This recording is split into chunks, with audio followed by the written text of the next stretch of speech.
வணக்கம். இந்த வீடியோவில் nifty 50 bank nifty sensex midcap நிஃப்டியோட இன்ட்ராடே லெவல்ஸ் பார்ப்போம். ஸோ இப்போ கடந்த ஒரு 3 நாளாக நமக்கு மார்க்கெட்டு என்ன க்ளோசிங், எதுக்காக க்ளோசிங், எதுக்கு இப்படி நடந்துகிட்ருக்கு அப்படின்ட்டு நமக்கு ஒரு கன்க்ளூஷன்லேயே போயிட்டு இருந்தது. இன்றைக்கி ஓரளவுக்கு ஒரு ஐடியா நமக்கு கிடச்சிது. 2 நாளாக என்எஸ்சியும் சரி பிஎஸ்சியும் சரி பெருசாக அவங்க எதுவுமே ரெஸ்பாண்ட் பண்ணல. ஸோ இன்றைக்கி பார்த்திங்க அப்படின்னா என்எஸ்சி ஒரு ரெஸ்பான்ஸ் கொடுத்துருக்குறாங்க. அது என்ன அப்படின்னா, இந்த சிஏஎஸ் அப்படிங்கிற ஒரு மெத்தடில் இந்த க்ளோசிங் ப்ரைஸ் கால்குலேட் பண்ணுறோம் அப்படிங்கிறதுக்காக தான் அந்த டைமிங்கே சேஞ்ச் பண்ணாங்க. ஸோ அதுக்காக என்ன சொன்னாங்க அப்படின்னா, டெரிவேட்டிவ் மார்க்கெட் 340க்கு க்ளோஸ் ஆகும் அப்படிங்கிற மாதிரி சொல்லியிருந்தாங்க. அதே மாதிரி சர்க்குலர் வந்திருந்தது. என்எஸ்சியோட அஃபிஷியல் வெப்சைட்லேயே அப்படி தான் இருக்குது. நார்மல் மார்க்கெட் க்ளோசிங் அந்த ரேஞ்சில் க்ளோஸ் ஆகும் அப்படிங்கிற மாதிரி கொடுத்துருக்குறாங்க. ஆனால் நமக்கு க்ளோஸ் ஆகிறது பார்த்திங்க அப்படின்னா ஒரு 3:10 3:15 அந்த ரேஞ்சில் மார்க்கெட் க்ளோஸ் ஆகிட்டுருக்கு 3 நாளாக. ஸோ இந்த டவுட்டை தான் நான் கேட்டுகிட்டே இருந்தேன் உங்கள்கிட்ட. ஸோ இதுக்கு யாராவது பேசியிருக்காங்களா அல்லது உங்களுக்கு விஷயம் தெரியுமா அப்படிங்கிறதுக்காக நான் கேட்டிருந்தேன். ஆனால் இன்றைக்கி காலையில் நான் விஷயம் என்ன அப்படின்னு நான் கண்டுபிடிச்சிட்டேன். இப்போ அந்த 3:40 வரைக்கும் சொன்னாங்க இல்லையா, அது ஒரு மிஸ்கம்யூனிகேஷனாக இல்லை என்ன சமாச்சாரம்னு தெரியல. ஆனால் ஓப்பனாக நடக்கிறது என்ன அப்படின்னா 3:15க்கு மார்க்கெட் க்ளோஸ் ஆகுது. அது எந்த மார்க்கெட் க்ளோஸ் ஆகுது அப்படின்னா, இந்த டெரிவேட்டிவில் ஸ்டாக்ஸ் எல்லாம் இருக்கு இல்லையா, அந்த ஸ்டாக்ஸ் எல்லாமே 3:15க்கே க்ளோஸ் ஆகிடுது. அதுக்கப்புறம் என்ன நடக்குது அப்படின்னா, இந்த லிமிட் ஆர்டர்ஸ்லாம் இருக்கு இல்லையா, அதை இவங்க மேட்ச் பண்ணுறாங்க. அதுக்கப்புறம் இந்த சிஏஎஸ் மெத்தட்னு சொல்கிறாங்க இல்லையா, அதை பேஸ் பண்ணி அந்த க்ளோசிங் ப்ரைஸை ஃபிக்ஸ் பண்ணுறாங்க. இப்போ இந்த க்ளோசிங் ப்ரைஸை வச்சு யார் பெனிஃபிட் பண்ண போகிறாங்க, யார் இவங்களுக்கு சாதகமாக பாதகம் யாருக்கு போகுது அப்படிங்கிறது நமக்கு பிரச்சனை இல்லை. ஏன்னா நாம் இந்த ஆஃப்டர் மார்க்கெட் ஹவர்ஸ் ட்ரேடிங் அப்படிங்கிற விஷயத்துக்கு நம்ம போகிறது கிடையாது. ஆஸ் ஒரு ரீட்டைல் ட்ரேடர் நம்ம இந்த விஷயத்தில் நம்ம தெரிஞ்சிக்க வேண்டிய அவசியம் கிடையாது. சரி, விட்டுருங்க அதை. இப்போதைக்கு நமக்கு ஆஸ் அ ரீட்டைல் ட்ரேடராக நம்ம தெரிஞ்சிக்க வேண்டியது என்ன அப்படின்னா, நார்மல் மார்க்கெட் ஹவர்ஸ் இது வரைக்கும் ஒர்க் ஆக போகுது, ஒர்க் ஆகும் அப்படிங்கிறத நாம் தெரிஞ்சுக்கணும். அவ்வளோதான், வேறு ஒன்றுமே கிடையாது. இப்போ என்எஸ்சியை கிளியராக சொல்லியாச்சு. Market close for CAS eligible securities அப்படின்னு சொல்லி கொடுத்துருக்காங்க இல்லையா. நீங்கள் அந்த டெரிவேட்டிவ் ஸ்டாக்ஸ் எல்லாம் எந்தெந்த ஸ்டாக்ஸ் இருக்குது அப்படிங்கிற மாதிரி பாருங்கள். அந்த ஸ்டாக்ஸ்லாம் எடுத்து பாருங்கள். மோஸ்ட்லி அந்த டெரிவேட்டிவ் ஸ்டாக்ஸ் இந்த 3.15 முடிஞ்சிருது. மோஸ்ட்லி இந்த 3.15 முடிகிற ஸ்டாக்ஸ் தான் பார்த்திங்க அப்படின்னா நமக்கு இண்டெக்ஸில் ரிஃப்ளெக்ட் ஆகிட்டுருக்கு. அதனால தான் நமக்கு கரெக்டாக 3.15க்கு இண்டெக்ஸும் நமக்கு ஸ்டாப் ஆயிடுது. இந்த கொஷினை தான் நான் கேட்டேன். அட் த சேம் டைம் இந்த இடத்துல நமக்கு அந்த ஆப்ஷன் ப்ரீமியம் மூவ் ஆகிட்டுருக்கு. அது எப்படி மூவ் ஆகுது அப்படின்னு நான் கொஷின் கேட்டேன் இல்லையா. அதுக்கு ஆன்சர் என்ன கேட்டிங்க அப்படின்னா, ரொம்ப ரொம்ப சிம்பிள் தான். இப்போ நம்ம சொன்னோம் இல்லையா, இப்போ இந்த ஆர்டர்ஸ் எல்லாம் போட்டிருக்காங்க இல்லையா, அதை அவங்க மேட்ச் பண்ணிக்கிறாங்க. ஸோ அப்படி மேட்ச் பண்ணும்போது ஆட்டோமேட்டிக்காக ப்ரைஸ் இன்க்ரீஸ் ஆகிறதோ டிக்ரீஸ் ஆகிறதோ அப்படிங்கிற மாதிரி போயிடுது. அதுக்கப்புறம் தான் நமக்கு அந்த டோட்டலாக இந்த ஆர்டர் மேட்சிங்கெல்லாம் முடிஞ்சதுக்கப்புறம் ஒரு 3:25க்கு 3:30க்கு நமக்கு என்ன பண்ணுறாங்க, ஒரு லாஸ்ட் க்ளோசிங் ப்ரைஸாக நமக்கு இண்டெக்ஸ் மேலே க்ளோஸ் ஆகிற மாதிரியோ கீழே க்ளோஸ் ஆகிற மாதிரியோ நமக்கு காமிக்கிறாங்க. அவ்வளோதான், வேறு ஒன்றுமே கிடையாது. இது அப்படியே ஸ்டாக்ஸ்லேயும் நமக்கு ரிஃப்ளெக்ட் ஆகுது. சிம்பிள், இவ்வளோ தான், வேறு ஒன்றுமே கிடையாது. இப்போ குழம்புறதுக்கெல்லாம் ஒன்றுமே கிடையாது. இவங்க மார்க்கெட் ரியாக்ட் பண்ணுறதை பார்த்து நான் சொல்கிறேன். 3.15க்கு அந்த விஷயங்கள் எல்லாமே ஸ்டாப் ஆயிடுது. அப்போது நாம் என்ன செய்யணும் அப்படின்னா, 3 மணிக்கு நம்மளோட ட்ரேட்ஸ் எல்லாம் முடிச்சுக்கணும். அவ்வளோதான். இந்த ஹீரோ ஜீரோ கால்ஸ் எல்லாம் இனிமேல் எப்படி ஒர்க் ஆக போகுது அப்படின்ட்டு எனக்கு தெரியல. மேபி நமக்கு ஒரு காமா பிளாஸ்ட் மாதிரி இந்த நார்மல் மார்க்கெட் ஹவர்ஸில் நமக்கு எப்போயாவது ஒரு டைம் ஒரு பூம் கிடைக்குது இல்லையா. ஸோ அந்த மாதிரி சுச்சுவேஷனில் நாம் வேணால் அப்படி ஒரு ஹீரோ ஜீரோ மாதிரி கால் மாற்றுறதுக்கு வாய்ப்புகள் இருக்குது. இப்போ இதில் நாம் வேணும்னே போய் இப்போ இந்த க்ளோசிங் ப்ரைஸில் நமக்கு ஒரு 200 பாயிண்ட் 300 பாயிண்டில் அப்பில் போகுமா டவுனில் போகுமா அப்படிங்கிற மாதிரி பண்ணிங்க அப்படின்னா அது பியூர்லி அது ஒரு கேம்பிளிங் தான் இப்போதைக்கு நான் சொல்லுவேன். ஏன்னா ப்ரைஸ் நமக்கு தெரிய மாட்டேங்குது. ஆர்டர் மேட்சிங்கில் ஆஃப்டர் த மார்க்கெட் போகிற மாதிரி அவங்க மேட்ச் பண்ணுறாங்க. அது நமக்கு விசிபிளாக நமக்கு தெரிய போகிறது கிடையாது. அப்போது நமக்கு கண்ணுக்கு தெரியாத ஒரு ட்ரேட் மாதிரி அங்கே நடந்துகிட்ருக்கு. ஆக்சுவலாக அங்கே பார்த்திங்க அப்படின்னா நாம் போட்ட ஆர்டர்ஸை அங்கே மேட்ச் பண்ணிகிட்ருக்காங்க. அது ஓகே, ஆனால் அது நமக்கு கண்ணுக்கு தெரிய மாட்டேங்குது. ஒரு ரிஸ்க் வேண்டாம் அப்படிங்கிறத நான் வந்து இந்த 3 நாளாக உங்களுக்கு வந்து சொல்லிகிட்டே இருக்கேன். ஒரு 2:30 மணிக்கோ ஒரு 3 மணிக்கோ உங்களோட ட்ரேட்ஸை நீங்கள் வந்து க்ளோஸ் பண்ணிட்டு வந்து வெளியே வந்துடுங்க அப்படின்னு சொல்கிறேன். இப்போ நான் இவ்வளோ நாள் நான் உங்களுக்கு வந்து சொல்லிகிட்டே இருக்கேன் இல்லையா, இன்ட்ராடே எடுத்த ட்ரேடை அன்றைக்கே வந்து க்ளோஸ் பண்ணுங்கள், அன்றைக்கே க்ளோஸ் பண்ணுங்கள் அப்படின்ட்டு. இவ்வளோ நாள் நீங்கள் வந்து என் பேச்சை கேட்கல அப்படின்னாலும் பரவாயில்ல, இனிமேலாவது வந்து பேச்சை வந்து கேளுங்க. ஏன் அப்படின்னா, இப்போ நீங்கள் வந்து ஒரு புட் ஆப்ஷன் எடுத்து வச்சிட்டீங்க, ஆனால் மார்க்கெட் வந்து டெய்லி க்ளோஸ் ஆகிறது எப்படி வந்து க்ளோஸ் ஆகுது, மார்க்கெட் வந்து ஒரு 200 பாயிண்ட்டு 300 பாயிண்ட் அப்படிங்கிற மாதிரி வந்து பாசிட்டிவில் வந்து க்ளோஸ் வந்து கொடுக்குறாங்க. அப்போ உங்களோட நிலைமை வந்து என்ன ஆகுது பாருங்கள்.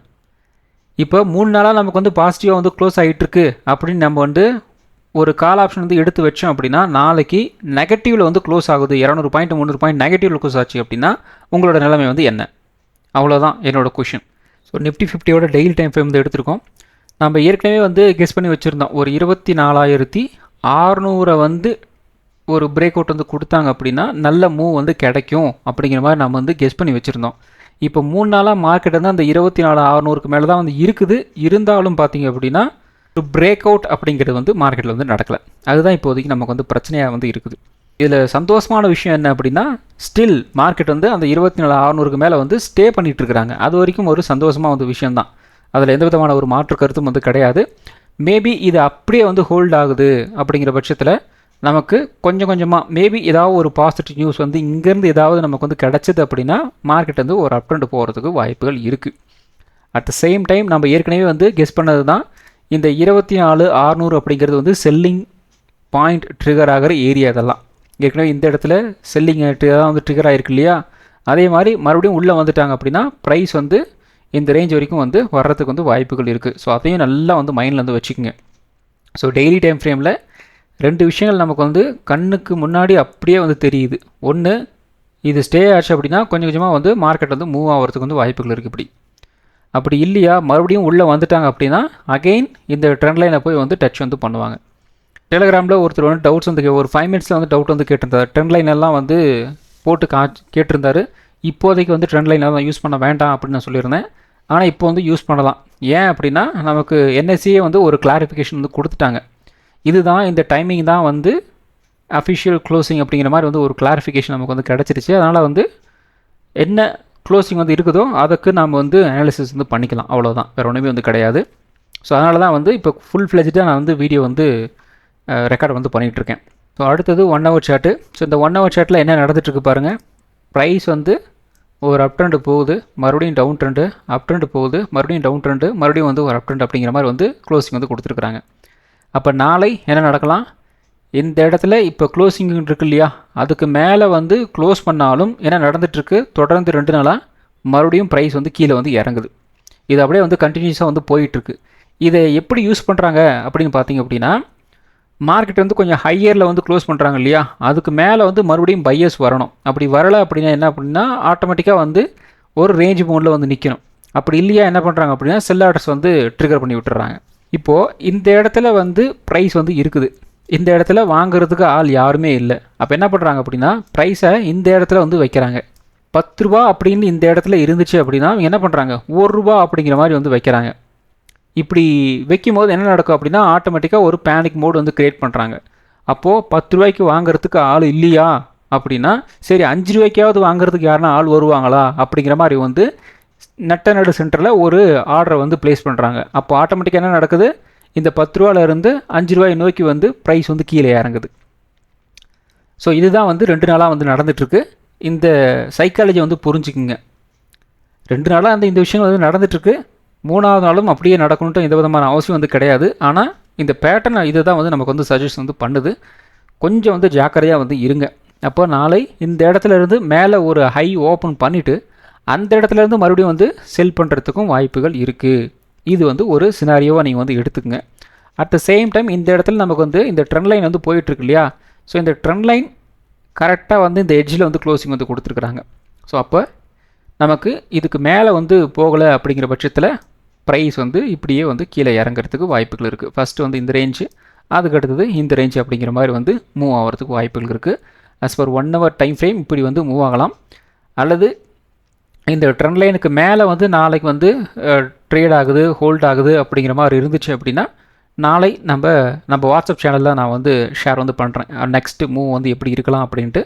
வாட்ஸ்அப் சேனலோட லிங்க் வந்து சேனல் டிஸ்கிரிப்ஷனில் இருக்குது, விருப்பப்படுறவங்க பார்த்துக்குங்க.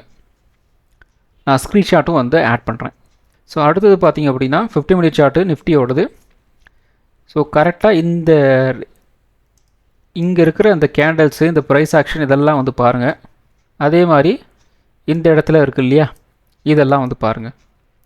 இந்த இடத்துல நமக்கு வந்து பார்க்குறதுக்கு ஸ்மூத்தாக இருக்கிற மாதிரி வந்து இருக்குது இல்லையா. இந்த இடத்துல மார்க்கெட் மூவ் ஆகலை, அது வேறு விஷயம். இருந்தாலும் ஒரு ஸ்மூத்னஸ் இருக்குது.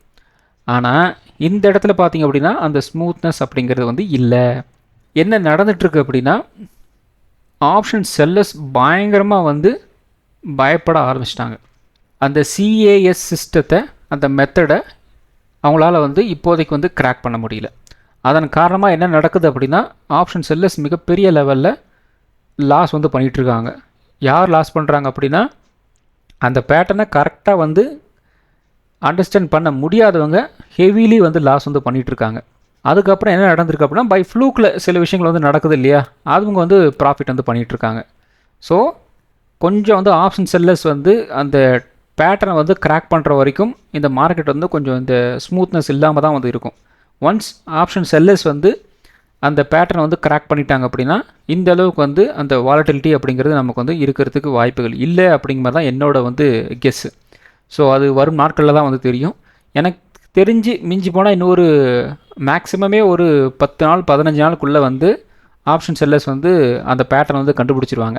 ஸோ இதுதான், இப்படி தான் வந்து மார்க்கெட் வந்து ரியாக்ட் பண்ண போகுது அப்படிங்கிறத கண்டுபிடிச்சிட்டாங்க அப்படின்னா, இந்த அளவுக்கு இந்த வயலண்ட் மூவ் அப்படிங்கிறத வந்து மார்க்கெட் வந்து எலிமினேட் வந்து பண்ணிடும். ஸோ அந்த பேட்டர்ன் அவங்களுக்கு வந்து புரியாத வரைக்கும் இப்படி தான் வந்து இருக்கும். அதாவது வாலட்டிலிட்டி இன்க்ரீஸ் ஆகும். ஸோ நேற்று தான் சொன்னேன் இல்லையா, மார்க்கெட்டோட டைமிங் வந்து குறையுது. அந்த டைமிங் குறைஞ்சிது அப்படின்னா ஆட்டோமேட்டிக்காக நமக்கு வந்து அந்த வாலட்டிலிட்டி அப்படிங்கிறது வந்து இன்க்ரீஸ் ஆகிரும் அப்படின்ட்டு. அதே தான் வந்து நமக்கு வந்து இப்போ 3 நாளாக வந்து நமக்கு கண்ணு முன்னாக வந்து தெரிஞ்சிட்ருக்கு. ஸோ கொஞ்சம் ஜாக்கிரதையாக வந்து இருங்க. வாலட்டிலிட்டி வந்து நல்லது தான், ஆனால் ரொம்ப வாலட்டிலிட்டி நல்லது வந்து கிடையாது, அவ்வளோதான். ஸோ 50 மினிட் சார்ட்டை பொறுத்த வரைக்கும் நமக்கு வந்து கொஞ்சம் அப்நார்மலான ஒரு ப்ரைஸ் ஆக்ஷன் தான் வந்து ஓடிட்டுருக்கு. ஸோ இதில் என்ன நம்ம வந்து எக்ஸ்பிளைன் வந்து பண்ணுறது எனக்கு வந்து இப்போதைக்கு வந்து தெரியல. அது ஒரு பேட்டர்ன் மாதிரியும் தெரியல, வேறு எதுவுமே வந்து தெரியல இதில். ஸோ கொஞ்சம் ஜாக்கிரதையாக வந்து இருங்க, அவ்வளோதான் சொல்ல முடியும். ஸோ அதுக்கு அடுத்தது சென்செக்ஸோட 5 மினிட் சார்ட் வந்து எடுத்திருக்கோம். 5 மினிட்ஸை பொறுத்த வரைக்கும் ஓரளவுக்கு கெஸ் பண்ணுற மாதிரி நமக்கு வந்து இந்த ப்ரைஸ் ஆக்ஷன் வந்து இருக்குது. ஸோ இந்த இடத்துல பாருங்கள், நமக்கு வந்து கரெக்டாக ஒரு ஹை வந்து பிரிண்ட் ஆகிருந்தது. அதுக்கப்புறம் இந்த இடத்துல ஒரு சப்போர்ட் வந்து எடுத்துகிட்டு ஒரு அப் ட்ரெண்ட் அப்படிங்கிற மாதிரி வந்து போயிருந்தாங்க. மறுபடியும் இந்த இடத்துல ஒரு சப்போர்ட் எடுத்துகிட்டு ஒரு அப் ட்ரெண்ட் அப்படிங்கிறது நமக்கு வந்து போயிருக்கிறாங்க. இப்போ 5 மினிட் சார்ட்டை பொறுத்த வரைக்கும் நமக்கு வந்து இந்த 78,300 78,200 இந்த ஏரியா நமக்கு வந்து ஒரு டிமாண்ட் ஜோனாக வந்து ஆக்ட் ஆகிட்டுருக்கு. அதே மாதிரி ஒரு 78,580 78,900 இந்த ஏரியா பார்த்திங்கன்னா நமக்கு வந்து ஒரு டிஸ்ட்ரிபியூஷன் ஜோனாக வந்து ஆக்டிவேட் ஆகிட்டுருக்கு. அடுத்தது நிஃப்டி 50. ஸோ நேற்று என்ன சொல்லியிருந்தோம், இந்த 24,650 நமக்கு வந்து ஒரு ரெசன்ஸாக வந்து இருக்குன்னு சொல்லியிருந்தோம். ஸோ ஓப்பன் அதுக்கு மேலே வந்து இருந்தாலும் அதுக்கு மேலே வந்து சஸ்டெயின் ஆகாமல் ஃபுல்லாக வந்துருச்சு ப்ரைஸ். மறுபடியும் இந்த இடத்துல இந்த 24,650 கிட்ட வந்து ஒரு ரிஜெக்ஷன் பெர்மெண்ட்டு மறுபடியும் வந்து கீழே வந்துருச்சு. அதுக்கப்புறம் இந்த இடத்துல நம்ம சொன்ன அந்த 24,500 கிட்ட ஒரு சப்போர்ட் எடுத்துகிட்டு சின்னதாக ஒரு புல் பேக் அப்படிங்கிற மாதிரி வந்து எடுத்துருந்தது. இன்றைக்கும் மேபி நாளைக்கும் நமக்கு வந்து சேம் லெவல் தான், பெருசாக வந்து சேஞ்சஸ் வந்து எதுவும் கிடையாது. இன்றைக்கி வந்து க்ளோசிங்கும் பார்த்திங்க அப்படின்னா 24,624 இந்த இடத்துல வந்து க்ளோசிங் வந்து கொடுத்துருக்குறாங்க. அப்போ அகைன் நமக்கு வந்து 24,650 ரெசன்ஸாக நாளைக்கு வந்து இருக்கிறதுக்கு வந்து வாய்ப்புகள் இருக்குது. அதே மாதிரி சப்போர்ட் வந்து 24,500 வந்து இருக்கும். ஒரு பிரேக் டவுன் வந்து ஆச்சு அப்படின்னா ஒரு 24,400 350 இந்த ரேஞ்ச் வரைக்கும் வந்து கீழே இறங்குறதுக்கு வந்து வாய்ப்புகள் இருக்குது. 24,650 நமக்கு வந்து ஒரு பிரேக் அவுட் வந்து கிடச்சிது அப்படின்னா ஒரு 24,750 இந்த ரேஞ்ச் வரைக்கும் ஒரு அப்டேட் போகிறதுக்கு வந்து வாய்ப்புகள் இருக்குது. ஸோ அடுத்தது பேங்க் நிஃப்டி. ஸோ பேங்க் நிஃப்டியில் வந்து 58,000 ரெசன்ஸ்ன்னு சொல்லியிருந்தோம். அதே மாதிரி சப்போர்ட் பார்த்திங்க அப்படின்னா 57,600 சொல்லியிருந்தோம். ஸோ இந்த இடத்துல இந்த கேப்பை ஃபில் பண்ணுறதுக்காக வந்து உள்ளே வந்திருந்தாங்க. மறுபடியும் ப்ரைஸ் வந்து நியர்பை ஒரு சப்போர்ட் கிட்ட வந்து அந்த நார்மல் மார்க்கெட் ஹவர்ஸில் வந்து க்ளோசிங் வந்து கொடுத்துருந்தாங்க. ஸோ ஆஃப்டர் ஒரு 325 இந்த இடத்துல வந்து க்ளோஸ் பண்ணியிருக்காங்க. 57,740 அந்த ரேஞ்சில் வந்து க்ளோசிங் வந்து கொடுத்துருக்குறாங்க. ஒரு 100 பாயிண்ட் நம்ம சொன்னதுக்கும் நடந்ததுக்கும் கொஞ்சம் வந்து வித்தியாசம் வந்து இருக்குது. ஸோ நாளை நமக்கு வந்து ஒரு ரேஞ்ச் பவுண்டாக வந்து இருந்துச்சு அப்படின்னா ஒரு 57,800 நமக்கு வந்து ஒரு ரெசன்ஸாக வந்து இருக்கும். சப்போர்ட் வந்து ஒரு 57,500 வந்து இருக்கிறதுக்கு வந்து வாய்ப்புகள் இருக்குது. 57,800 நமக்கு வந்து ஒரு பிரேக் அவுட் வந்து கிடச்சிது அப்படின்னா ஒரு 58,800 இந்த ரேஞ்ச் வரைக்கும் ஒரு அப் ட்ரெண்ட் போகிறதுக்கு வந்து வாய்ப்புகள் இருக்குது. 57,500 உடச்சாங்க அப்படின்னா குறைந்தபட்சம் ஒரு 57,300, 200 இந்த ரேஞ்ச் வரைக்கும் வந்து கீழே இறங்குறதுக்கு வந்து வாய்ப்புகள் இருக்குது. அடுத்தது சென்செக்ஸ். ஸோ சென்செக்ஸில் நம்ம வந்து என்ன சொல்லியிருந்தோம் அப்படின்னா இந்த 78,500 ரெசன்ஸ்ன்னு சொல்லியிருந்தோம். ப்ரைஸ் வந்து கிட்டத்தட்ட இந்த இடத்துல ஓப்பன் ஆகிருந்தது. ஸோ ஒரு 79,000 இருந்து ஓப்பன் ஆகிருந்தது. அந்த இடத்துல இருந்து கொஞ்சம் கொஞ்சமாக வந்து கீழே இறங்கி நியர்பை நம்ம சொன்ன அந்த சப்போர்ட் கிட்ட வந்துட்டு சின்னதாக ஒரு புல் பேக் அப்படிங்கிற மாதிரி வந்து போயிருக்கு. இப்போ க்ளோஸ் ஆன ப்ரைஸ் பார்த்தீங்கன்னா 78,580 கிட்ட வந்து க்ளோசிங் வந்து கொடுத்துருக்குறாங்க. ஸோ நாளை 78,800 ரெசன்ஸாக வந்து இருக்கும். சப்போர்ட் வந்து 78,300 இருக்கிறதுக்கு வந்து வாய்ப்புகள் இருக்குது. 78,300 உடச்சாங்க அப்படின்னா குறைந்தபட்சம் ஒரு 78,000 வரைக்கும் வந்து கீழே இறங்குறதுக்கு வந்து வாய்ப்புகள் இருக்குது. 78,800 ஒரு பிரேக் அவுட் வந்து கிடச்சிது அப்படின்னா ஒரு 79,200 வரைக்கும் அப்டெண்ட் போகிறதுக்கு வந்து வாய்ப்புகள் இருக்குது. ஸோ அடுத்தது mid cap nifty. So mid cap நிஃப்டியில் வந்து பார்த்திங்க அப்படின்னா ஒரு மார்னிங் சின்னதாக ஒரு ட்ரையாங்கிள் பேட்டர்ன் மாதிரி நமக்கு வந்து ஃபார்ம் ஆகிட்டு அதுக்கப்புறம் வந்து ஒரு டவுன் சைடு வந்து ஓப்பன் ஆகுது. அதுக்கப்புறம் ஒரு ரேஞ்ச் பவுண்டாக வந்து ட்ரேட் ஆகி வந்து முடிஞ்சிருச்சு. ஸோ நாளை நமக்கு வந்து ஒரு ரேஞ்ச் பவுண்டாக வந்து இருந்துச்சு அப்படின்னா 14,900 நமக்கு வந்து ஒரு ரெசன்ஸாக வந்து இருக்கும். சப்போர்ட் வந்து 14,800 இருக்கலாம். 14,800 உடச்சாங்க அப்படின்னா குறைந்தபட்சம் ஒரு 14,700 வரைக்கும் டவுன் சைடு மூவ் ஆகலாம். 14,900 உடச்சாங்க அப்படின்னா ஒரு 15,000 வரைக்கும் ஒரு அப்டெண்ட் போகிறதுக்கு வந்து வாய்ப்புகள் இருக்குது. ஸோ இந்த வீடியோ ஒரு எஜுகேஷன் பர்பஸ் வீடியோ மட்டும்தான். பை பண்ணுறதுக்கோ செல் பண்ணுறதுக்கோ ரெக்கமெண்டேஷன் வீடியோ கிடையாது. இந்த வீடியோ பிடிச்சிருக்கும் லைக் பண்ணுங்கள், உங்கள் ஃப்ரெண்ட்ஸுக்கு வந்து ஷேர் பண்ணுங்கள். மற்றும் ஒரு வீடியோ சந்திப்போம். நன்றி, வணக்கம்.